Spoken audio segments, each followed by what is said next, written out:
Ex cheated on me and falsely accused me of rape, so I exposed her to everyone she knew. In late May 2016, I asked my crush Kate of 3 years out on a coffee date. 3 dates later, we made things official. For the next 7 months, our relationship felt too good to be true. We clicked on so many interests, so we hardly ever disagreed on anything. We were very open with each other, which led to an incredible ex-life. We both had good jobs, so we had money to spoil one another, and our families were both enthusiastic about our relationship. In January 2017, I was accepted into my country's Armed Forces Reserve program as a combat engineer. I underwent basic training from February to late April, and was up until then the hardest thing I had ever done. There were several times I thought I wouldn't graduate, and the only thing that kept me going was Kate's words of encouragement over texts and calls.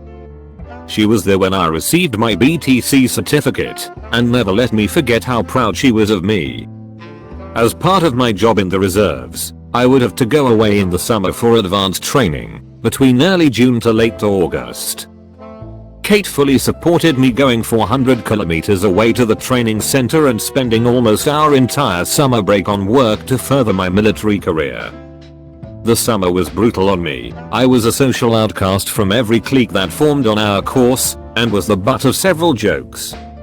My self-esteem plummeted through the floor, but Kate's belief in me was what made me prevail. I passed as 5th best on course, and I owed it all to her. The decline. Things between us started to sour after returning home. According to her, I wasn't as spontaneous and outgoing as before I went away. I was dismissive, took small jabs and jokes as personal insults, and would rather stay in, watch movies, and have sex instead of going out. Unbeknownst to both of us, I had developed some nasty social anxiety due to the events of the summer, and it started affecting our relationship. Nearing our 2-year anniversary in 2018, we got into a heated argument over a small misunderstanding, and subsequently broke up. I was incredibly distraught, before she texted me 3 days later and said she wanted to try and fix things. I didn't see her for 3 weeks, but we kept in touch every day, slowly mending things. When we officially got back together, nothing felt the same. Every time I talked with her, it was as if I was walking on eggshells, and it only worsened my anxiety, which in turn hurt our already damaged relationship. Then things finally came to a head at the end of July. The hurt. While in school, Kate had met a dude named John. She saw in John what she used to see in me, and they quickly became very close friends. He consoled her through our breakup and every little time I messed up afterwards. For the record, I knew of John, but never thought Kate would ever do anything with him. One night after work, we had planned for me to stay the night at Kate's place. I arrived to see the two of them chilling on the living room couch. Kate said that John had dropped by for a spontaneous visit, and he was just leaving. After John left, she became cold and distant. I slowly accepted that our relationship was dead, and asked her how things were between us. She echoed my thoughts, and we agreed to break up the next day. She said I could stay the night one last time, seeing how it was late and she was still worryful of me. From there on until she fell asleep, Kate became uncharacteristically glued to and protective of her phone. In the past, she wouldn't care if I had glanced over to catch her and her friends texting about whatever, but now she did her best to hide the screen from me. I asked her about it, and she said it was private stuff, which only raised more questions. After she fell asleep, curiosity got the better of me. I unlocked her phone, I knew her passcode and found hundreds of messages between her and John. Messages about how she was now single, how exciting it was that they could now be a couple in public, and laughing at me about every little thing I did.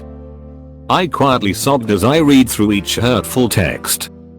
My crying wasn't as quiet as I thought. Kate stirred, and once she realized what I was doing, she threw a fit. I couldn't find the anger or words to combat her, so I just grabbed my stuff and left, with Kate shouting and yelling at me the whole time. It was late in the morning when I got home. I just broke down and ugly cried all night. I called in sick from work the next day and spent it sulking in my bed. The day after, I got several angry texts from Kate's friends and family.